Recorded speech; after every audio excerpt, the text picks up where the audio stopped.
children's object lesson. Today we're going to talk about something besides just rocks. Of course, I'm a rock hound. I love rocks. I think, oh, they are so interesting and so many tell stories.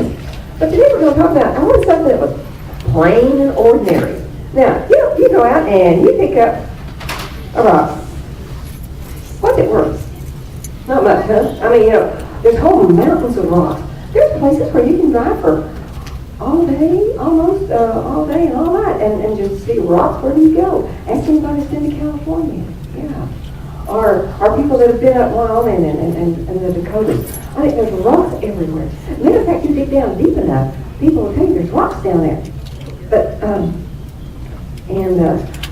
I was talking to someone earlier, and they said, when they were kids, that they would get a rock and they'd get a hammer and they'd break it up and see what was in it. Well, I don't know. What rocks you're not going to show some of these rocks here. And some of you guys, now this is a petrified wood. Some of you, it was once upon a time part of a tree. And some rocks, oops, here we go. It looks like an egg. This is actually in a stream, and the water rounds off the rough edges and makes it round and smooth. It doesn't have to have some, it's probably mica in there, and it makes it look, that's mineral, and it makes it look glittery. Can you see the glittering in it? Isn't that pretty? You know, some rocks are called gems. Some of them are really pretty. Some of them really are. Yeah. Oh, and there are some rocks somewhat similar to that, gastroliths, that were once in dinosaurs in their stomachs. I understand that's what this is. That's why I want to keep a hold of it. That's they're kind of costly, you know. You can get a lot around the bones of Wyoming. There's several places around where mountains were. That when the floods receded from off the earth in the creation flood, that a lot of dinosaurs died, and there's a lot of these things. Most of the rocks are just plain old ordinary rocks. This rock here, could you pick that one up for me? That's why I had a strong number.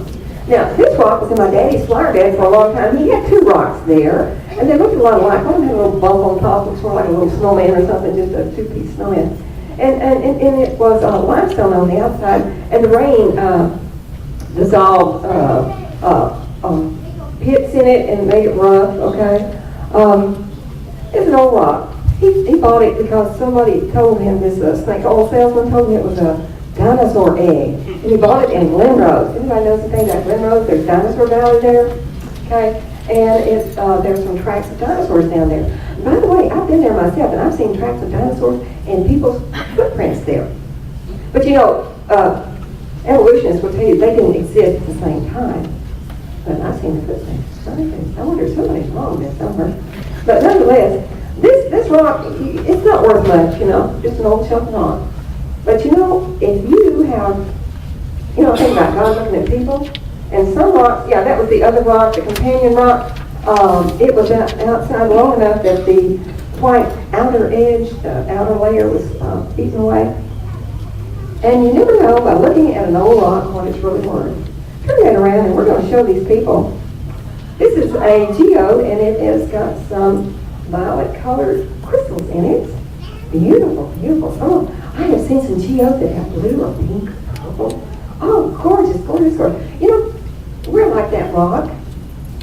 We look kind of rough on the outside. But you know, God looks on the inside. He can see your heart.